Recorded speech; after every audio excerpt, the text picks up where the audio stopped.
नमस्कार दोस्तों, आज हम जिस विषय पर चर्चा करने जा रहे हैं वह है स्वर योग। स्वर शास्त्र में स्वर शब्द को दो प्रकार की अभिव्यक्ति हेतु प्रयोग में लाया जाता है। पहला जो है वह है ब्रह्मांडीय स्वर और दूसरा है मानव देह स्थित स्वर। अब ब्रह्मांडीय स्वर जो बताया गया है वह कैसे बताया गया है कि ब्रह्मांड खंड पिंड्याद्याः स्वरे नैव ही निर्मिता सृष्टि संहार कर्ता च स्वर साक्षान महेश्वर। अर्थात ब्रह्मांड तथा उसके अखंड पिंड आदि सूर्य चंद्र का निर्माण स्वरों से ही होता है। स्वर साक्षात परमेश्वर शिव का स्वरूप है जो सृष्टि की उत्पत्ति पालन तथा संहार करने वाले हैं। उपरोक्त संदर्भ से यह निष्कर्ष निकलता है कि स्वर शास्त्र में परम पिता परमेश्वर शिव को स्वर शब्द से अधिकृत किया गया है, अर्थात स्वर ही साक्षात शिव है। स्वरे च सर्वत्रैलोक्यम स्वरमात्म स्वरूपकम, अर्थात स्वर से ही तीनों लोक प्रतिष्ठित है तथा स्वर ही आत्मस्वरूप है।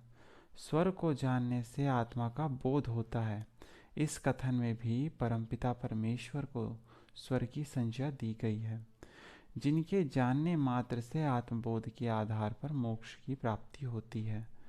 जब ब्रह्मांडीय स्वर साक्षात परमेश्वर का ही स्वरूप है तो ब्रह्मांडीय स्वर की उत्पत्ति एवं विनाश की चर्चा करना निरर्थक है। यह ब्रह्मांडीय स्वर भी परमेश्वर की भांति ही अनादि और सनातन है। अब दूसरा जो है वह मानव देह स्थित स्वर का अर्थ।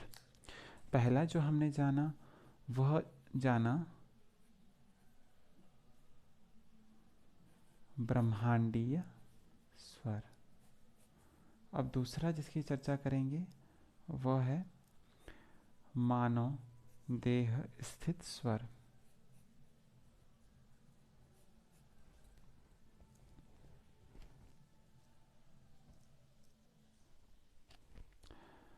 अब आत्मा को संचालित करने वाली प्राणवायु की अपरंपरा गति काल की गति के अनुसार गतिमय होती हुई अपना कार्य सुनियोजित ढंग से करती है।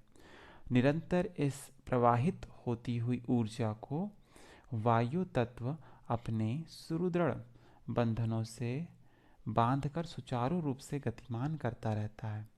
हर प्राणी श्वास लेने की गति से बंधा है, जिसे ऋषि मुनियों ने अपनी ऋचाओं में, योगियों ने अपने योग में तथा विद्वानों ने अपनी संस्कृति में इसे सोहम जनित अनाहत नाम दिया है। इस अनाहत प्राणवायु रूपी श्वास प्रश्वास का आवागमन जो कि नासिका छिद्र से होता है, निरंतर बिना किसी अवरोध के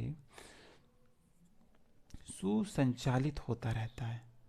इसका एक संपूर्ण नियम है कि यह एक ही समय दोनों नासिका छिद्रों से नहीं चलता, अपितु एक निश्चित समय और नियम के अनुसार क्रमशः दोनों नासारंध्रों से अलग अलग समय पर चलता है। नासिका में प्राणवायु के प्रवेश और निर्गमन के समय श्वास की एक सूक्ष्म ध्वनि तरंग उत्पन्न हुई सी प्रतीत होती है। स्वर शास्त्र में शब्द विज्ञान की दृष्टि से श्वास प्रश्वास से उत्पन्न इसी ध्वनि प्रकंपन को स्वर के नाम से जाना जाता है। अब उपरोक्त अवधारणा के आधार पर स्वर की कुछ परिभाषाएं दी गई है।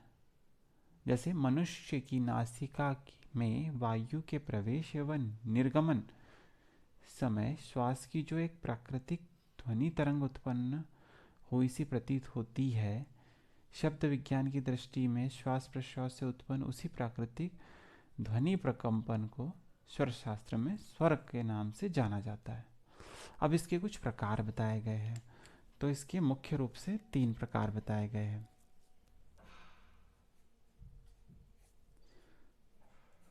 तो पहला है सूर्य, दूसरा है चंद्र और तीसरा है सुषुम्ना। तो स्वरों को 3 प्रकार से बतलाया गया है। पहला सूर्य स्वर। तो हम सूर्य स्वर के बारे में जानेंगे। जब श्वास दाएं यानी कि दक्षिण नासिका रंध्र से स्वतंत्र रूप से प्रवाहित होता है तथा बाएं नासिका रंध्र पूरे तौर पर बाधित रहता है, तो दाएं नासिका रंध्र आधारित श्वास प्रश्वास के ध्वनि प्रकंपन को सूर्य स्वर कहते हैं। सूर्य स्वर की सक्रियता में दाएं नासारंध्र और नासिका छिद्र से श्वास का प्रवाह हो रहा होता है तथा बाई नासिका छिद्र से वायु के आवागमन की आंशिक तथा पूर्ण अवरुद्धता होती है। अर्थात यदि साधारण शब्दों में कहा जाए तो राइट नॉस्ट्रिल से इनहेल करना है और लेफ्ट टोटली क्लोज्ड होना है। That you can call it सूर्य स्वर। सूर्य स्वर के चलायमान होने पर शरीर में उष्णता की अनुभूति होती है, अतः सूर्य स्वर को उष्ण स्वर भी कहा जाता है। सूर्य के चलायमान होने पर नाक का दक्षिण भाग सक्रिय रहता है, इसीलिए सूर्य स्वर को दक्षिण स्वर भी कहते हैं। सूर्य स्वर के चलायमान होने पर शरीर में प्राण का प्रवाह पिंगला नाड़ी में होता है, इसीलिए सूर्य को पिंगला स्वर भी कहते हैं। अब हम चंद्र स्वर की अवधारणा के बारे में जानते हैं। जब श्वास बाएं नासारंध्र में से स्वतंत्र रूप से प्रवाहित होता है तथा दायां नासारंध्र पूरी तौर पर बाधित रहता है, तो बाएं नासारंध्र से श्वास प्रश्वास आधारित ध्वनि प्रकंपन को चंद्र स्वर कहते हैं। चंद्र स्वर की सक्रियता में बाएं नासारंध्र नासिका क्षेत्र से श्वास प्रवाह हो रहा होता है तथा दाएं नासिका क्षेत्र से वायु के आवागमन की आंशिक या पूर्ण अवरुद्धता होती है। चंद्र स्वर के चलायमान होने पर शरीर में शीतलता की अनुभूति होती है, अतः इसे शीतल स्वर भी कहा जाता है। इन दिस आपको लेफ्ट नॉस्ट्रिल से इनहेल करना है और राइट नॉस्ट्रिल टोटली क्लोज रहेगा। इसे ही आप चंद्र स्वर कहेंगे। That means inhalation from left nostril. अब चंद्र स्वर के चलायमान होने पर नाक का बायां भाग सक्रिय रहता है, इसीलिए चंद्र स्वर को वाम स्वर भी कहते हैं। चंद्र स्वर के चलायमान होने पर शरीर में प्राण का प्रवाह इड़ा नाड़ी में होता है, अतः चंद्र स्वर को इड़ा स्वर भी कहते हैं। सुषुम्ना स्वर की अवधारणा आप बताते हैं, जिसके बारे में हम बात करेंगे तीसरे, सुषुम्ना स्वर। तो इसे संधिकालीन सुषुम्ना स्वर के रूप में अब हम जानते हैं। इसको 2 भागों में उन्होंने विभाजित किया है। पहला तो आप देखोगे कि ये बता रहे हैं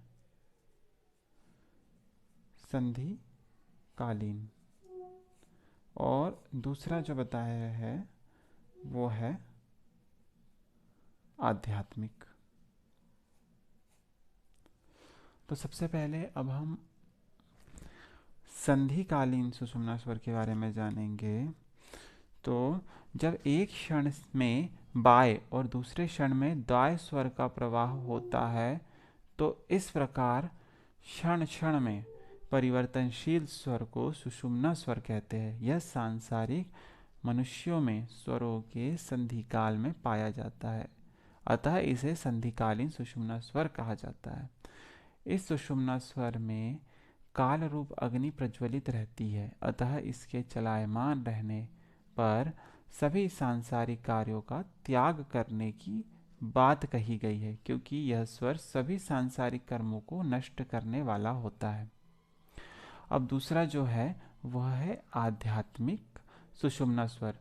स्वामी शिवानंद सरस्वती द्वारा रचित स्वर योग में एक अन्य प्रकार के सुषुम्ना स्वर की बात कही गई है। इसके अनुसार जब विभिन्न हठ योग की क्रियाओं जैसे षटकर्म, आसन, प्राणायाम, मुद्रा आदि का अभ्यास करके या स्वर साधना आधारित प्राणायाम का अभ्यास करके प्राण के प्रवाह को ईड़ा व पिंगला से हटाकर सुषुम्ना नाड़ी में प्रवाहित किया जाता है तथा जिसके परिणाम स्वरूप श्वास का प्रवाह दोनों नासारंध्रों से निरंतर प्रवाहित होता रहता है। ऐसे दोनों नासारंध्रों में अबाधित श्वास प्रश्वास के प्रवाह को भी सुषुम्ना स्वर कहा जाता है। इस प्रकार के सुषुम्ना स्वर को ईश्वरीय स्तुति, ध्यानादि अभ्यास एवं मंत्र जाप आदि के लिए शुभ माना जाता है, क्योंकि इस समय मानव की शारीरिक एवं मानसिक प्राणिक ऊर्जा में संतुलन स्थापित होकर मन सहजता से शांति और शिथिल होता है। अब हम जानेंगे कि स्वर विज्ञान क्या है।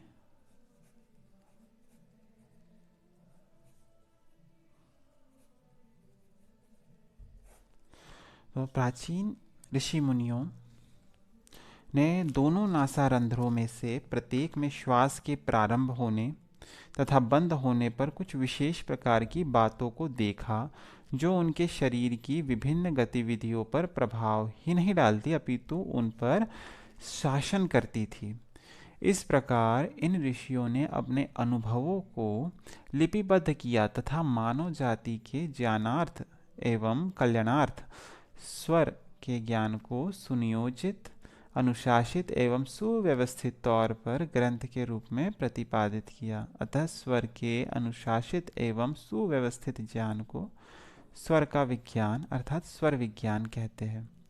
स्वर विज्ञान के अंतर्गत स्वर की उत्पत्ति, इतिहास, उद्देश्य, इसके प्रकार, इनके कार्य, स्वर साधना, स्वर तत्व विचार, स्वर से मोक्ष प्राप्ति आदि का सुव्यवस्थित ज्ञान प्राप्त होता है। अब स्वर योग की अवधारणा के बारे में जानेंगे। It means what is the concept of स्वर योगा। इसकी अवधारणा क्या है? तो योग की वह साधना पद्धति जिसमें स्वरों को मुख्य आधार बनाकर व स्वर साधना के मार्ग पर आरूढ़ होकर मोक्ष की प्राप्ति की जाती है, ऐसी योग की साधना पद्धति को स्वर योग कहते हैं।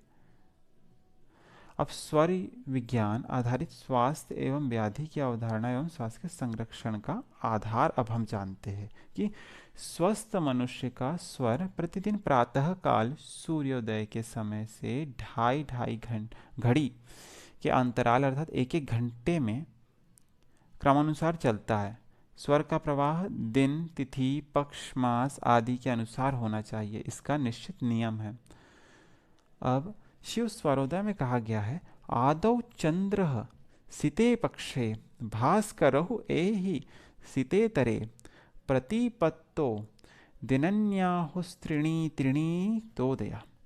अर्थात शुक्ल पक्ष की प्रतिपदा तिथि से 3-3 दिन की बारी से स्वर, चंद्र स्वर तथा कृष्ण पक्ष की प्रतिपदा से 3-3 दिन की बारी से सूर्य स्वर सूर्योदय के समय से प्रथम प्रवाहित होता है। इसी तरह स्वर योग में के अलावा जैसे कि स्वर शास्त्र में कहा गया कि कृष्ण पक्ष की पुनि 3 तिथि प्रथम रवि की चान, 3 शशि पुनि 3 रवि इन अनुक्रम पहचान। अर्थात कृष्ण पक्ष की 15 तिथियों में से क्रम से 3-3 तिथियां सूर्य और चंद्र की है। जैसे कृष्ण पक्ष की प्रतिपदा द्वितीया और तृतीया से तीनों तिथियां सूर्य की है, वैसे ही चतुर्थी, पंचमी तथा षष्ठी ये 3 तिथियां चंद्र की है। इसी प्रकार अमावस्या तक शेष तिथियों में भी क्रमशः समझना चाहिए। अब इनमें जब अपनी अपनी तिथियों में दोनों स्वर चलते हो तब वे कल्याणकारी होते हैं। स्वर योग की अवधारणा के अनुसार जब मनुष्य के नथुनों से स्वरों का उदय और अस्त होगा तो शुक्ल पक्ष और कृष्ण पक्ष की तिथियों के अनुसार आदर्श रूप में संपन्न होता है, अर्थात स्वर एवं तत्व अपने प्राकृतिक अवस्था में चलायमान होते हैं तथा जिसके फलस्वरूप शारीरिक, मानसिक, भावनात्मक और सामाजिक सुख की अनुभूति प्राप्त होती है। अब स्वर शास्त्र में इसी से ही जुड़ी बात कही गई है कि चंद्र तिथि में चंद्र स्वर, सूर्य तिथि में बहे सुर, काया में पुष्टि करे सुख आवद भरपूर। अर्थात यदि कृष्ण पक्ष व शुक्ल पक्ष की निर्धारित चंद्र तिथि में चंद्र स्वर तथा सूर्य तिथि में सूर्य स्वर चले तो शारीरिक स्वास्थ्य की प्राप्ति होती है और यह बहुत सुख एवं आनंद देने वाला होता है। शारीरिक एवं मानसिक विकार एवं रोग की अवस्था में स्वर अनियमित रूप से चलने लगते हैं। मनुष्य के आहार विहार आचार विचार उसकी श्वसन क्रिया को प्रभावित कर स्वरों के उदय एवं अस्त को भी नियमित करके शुक्ल पक्ष एवं कृष्ण पक्ष वर्णित आदर्श स्वरों की चलायमान गति को विकार युक्त व अनियमित कर देते हैं, जिसके परिणाम स्वरूप शरीरस्थ दोष धातु अग्नि एवं मलोत्पत्ति व निष्कासन प्रक्रिया विषमता को प्राप्त होती है। शरीर की ऐसी अवस्था को व्याधि की संज्ञा दी जाती है। निष्कर्षतः यह कहा जा सकता है कि मानव जितना ब्रह्मांड के साथ सामंजस्य स्थापित करके अपने स्वरों के उदय अस्त की प्रक्रिया को कृष्ण एवं शुक्ल पक्ष की तिथियों के साथ चलायमान रखेगा, उतना ही वह स्वस्थ होगा तथा इसके विपरीत जितना स्वरों के आदर्श प्रवाह से दूर होगा वह उतना ही रोगग्रस्त माना जाएगा। इसी पर श्वशास्त्र में कहा गया चंद्र तिथि में आए जो भानु करत प्रकाश तो कलेश पीड़ा हुए किंचित वित्त विनाश। अर्थात यदि शुक्ल पक्ष एवं कृष्ण पक्ष की निर्धारित चंद्र तिथि में चंद्र स्वर के स्थान पर सूर्य स्वर चले तथा सूर्य तिथि में सूर्य स्वर के स्थान पर चंद्र स्वर चले तो शरीर और मन के स्तर पर क्लेश और पीड़ा होती है तथा कुछ द्रव्य अर्थात धन का नाश होता है। तो इस प्रकार हमने स्वर योग की कुछ सामान्य जानकारियों के बारे में जाना। अगले भाग में हम कुछ अन्य विषयों के साथ आपके सामने प्रस्तुत होंगे। तब तक के लिए धन्यवाद। ओम शांति।